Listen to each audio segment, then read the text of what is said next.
আসসালামু আলাইকুম ওয়া রাহমাতুল্লাহি তাআলা ওয়া বারাকাতুহু। আপনারা সবাই ভালো আছেন না? এখান থেকে গত 2 বছর পিছনে আপনারা যেটা ওয়াজ করেছিলাম, আমার এই স্মৃতিটা মনে আসে কার কার বলেন তো? এখানে জলসা করেছিলাম। অনেকের মনে থাকতে পারে অথবা থাকতে নাও পারে। আমি আবারও আপনাদের কাছে এসেছি। তো বাকিটা আজকের দিনে যে আমরা মাহফিলে এসে উপস্থিত হলাম, সাধারণত গ্রামগঞ্জে অনেক মাহফিল হয়ে থাকে, আর আজকের মাহফিলটা কোরআন মাহফিল, তাহলে এই মাহফিলের সঙ্গে ও মাহফিলের তুলনা হয় না। কথা ঠিক না? জোরে বলেন, কথা ঠিক না?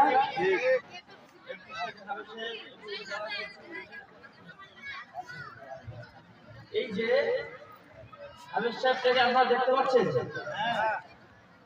ইনি বর্তমানে কোরআনের হাফেজ হয়েছে। শুনতে নামটা মনে হয় যে হাফেজ, একটুখানি, তাই না?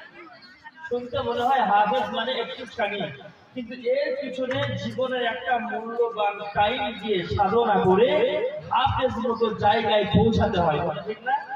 তাই তো মানুষ খুশি হয়ে এরকম টাকা দিয়ে আপনার সুন্দর মালা করে উপহার দিয়েছে। এটা মানুষ কি কম খুশি হয়ে দেবে? তো আপনি এখানে আসেন তো আপনার গলায় দেবে না, তাই না? তো মানুষ খুশি হয়েছে আম্মাজানদের পক্ষ থেকে, এটা হাদিয়া কোনো পেয়েছে। আপনারা অনেকে তারাকে হাদিয়া করেছেন, আলহামদুলিল্লাহ, আপন জায়গায়। অনেকে দিতে পেরেছেন, অনেকে পারেননি।